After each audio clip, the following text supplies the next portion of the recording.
masih setia bersama kami di Saatnya Perempuan Bicara, masih bersama dengan Mas Dedi. Kalau tadi kita di segmen sebelumnya kita bercerita tentang bagaimana perjalanan Mas Dedi sebagai magician. Kemudian tidak lama setelah itu, setelah quit, akhirnya Mas Dedi menjadi seorang presenter dan kemudian loncat lagi ke YouTube, jadi YouTuber dan sekarang jadi podcaster. Apakah ini karena idealis atau karena memang manis uangnya? Karena aku pernah baca satu artikel, 1 bulan bisa dapat 7,7 M. Bukan ember ya, miliar. 7,7 miliar rupiah. Wow. Cara-cara begini yang membuat saya dikejar-kejar pajak. Luar biasa. 7,7 yes or no dulu per bulan. Ya enggak kan itu tidak tiap bulan juga pasti. Oke, bulan-bulan lain biasanya 9,9 gitu.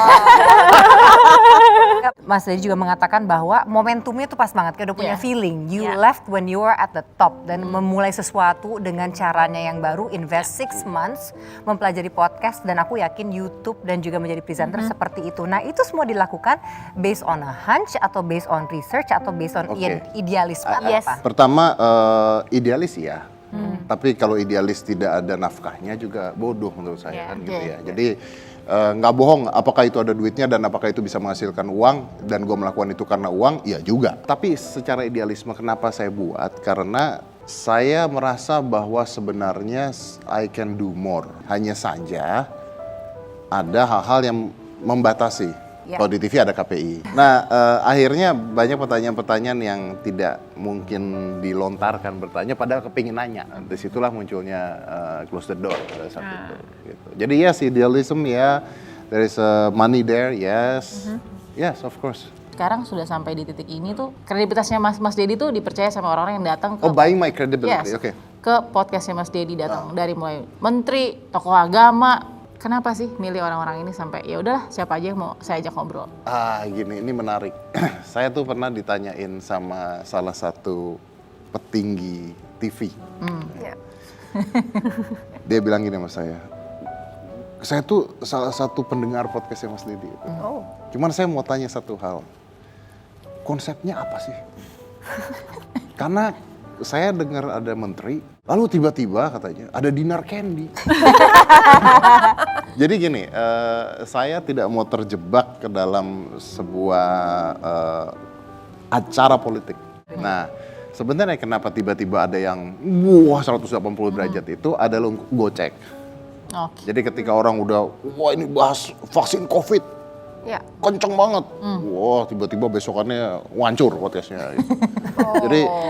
Jadi orang ini kemana ya larinya gitu. Nah itu satu. Yang kedua, saya merasa bahwa setiap orang ketika diajak bicara dan saya tidak mencoba untuk tidak menjudge, saya bisa kenal dia lebih baik.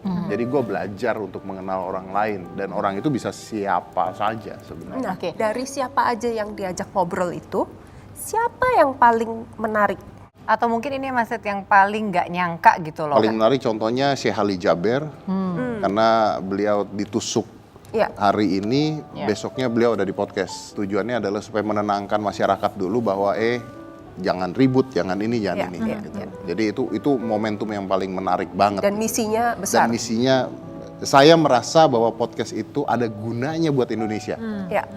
Karena bayangkan kalau itu kejadian, lalu tiba-tiba ada orang-orang di bawah-bawah, perang. Takutnya keburu rusuh. Jadi memang itu harus secepat mungkin. Gitu. Dan it works, berhasil. Jadi reach-nya tuh hampir 40 juta pendengarnya. Gitu. Jadi that means a lot buat saya.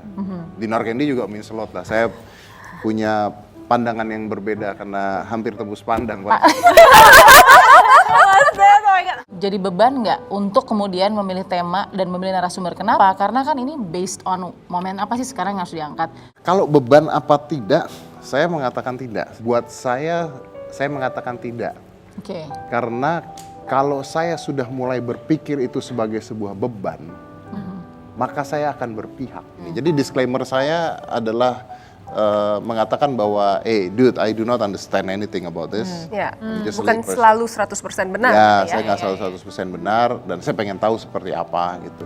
Dan apakah itu menjadi masalah? Kadang-kadang iya, pasti. Tapi masyarakat mungkin harus ngelihat dan mereka harus ngelihat bahwa ini adalah sebuah media. Apakah saya merasa bertanggung jawab? Saya merasa bertanggung jawab. Apakah saya harus bertanggung jawab? Tidak. Oh. Tidak. Ya. Karena ini tontonan yang dipilih, bukan disajikan. Jadi Jadi orang maksudnya tidak harus menonton, Yes. pilihan orang menonton. kan jelas-jelas judulnya jedeng, kelihatan, kan jelas nih judulnya. Jangan diklik. Kalau mau klik ya itu pilihan. Mas Ded, aku tuh mau nanya, tapi Mas Ded jangan marah ya. Saya menjawab, Disclaimer. semua pertanyaan saya terima. Kira-kira kapan nyebar undangannya? Nikah.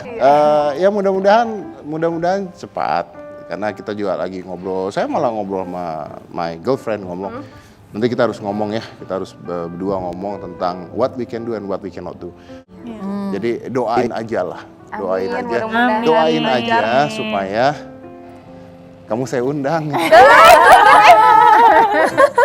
Gak apa-apa Mas Ded, aku sih berharap yang terbaik buat Mas Ded. Gak apa-apa, aku gak diundang Tapi juga. saya yakin kayaknya saya dilewati mantan istri saya nikah dulu kayaknya. Ya, tamu-tamunya udah siapa nih yang belum diwawancara nih? Yang Ada ini nggak ada di antara semua? Ada pengen banget dapet nih orang tapi mungkin kemarin baru ngobrol sama Sujiwo Tejo. Oh, iya Mbak. Pernah jadi teman kita pernah juga. datang ke sini loh, Mas Mas ini Sujiwo juga Tejo. loh. Pernah ke Udah sini datang Mas Sujiwo Tejo. Iya. Gampang banget waktu itu. You know what, here? Name a time, anytime at all. Jam berapa? Name it. 11-11. 11. Kenapa?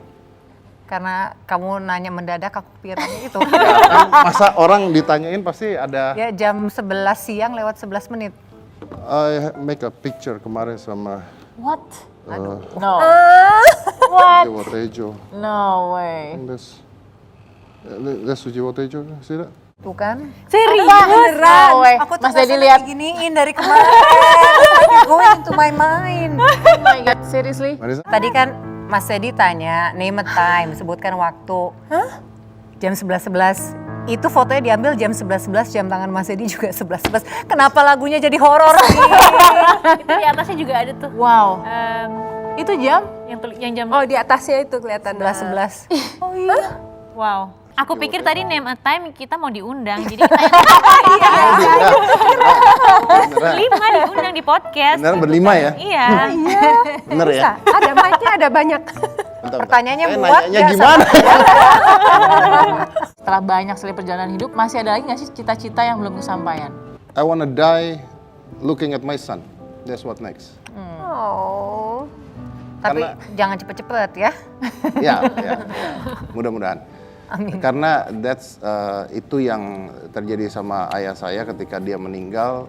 Saya adalah orang terakhir yang dia lihat. Jadi kalau ditanyanya what next, saya akan lari to what end. Oh, wow. Karena from here to the end, saya nggak tahu saya mau ngapain.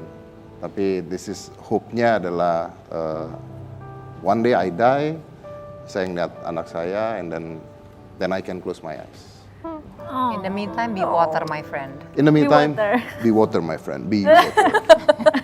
Mas Dedi, thank you so much you. for being Thank here. Terima kasih Luar untuk biasa, sharingnya. Pemirsa sudah terbakar ya semangatnya di malam minggu ini. Di segmen setelah ini akan terbakar lagi di semangatnya karena ada bintang tamu juga yang akan menginspirasi kita semua. Jangan kemana-mana, tetap di Saatnya Perempuan Bicara.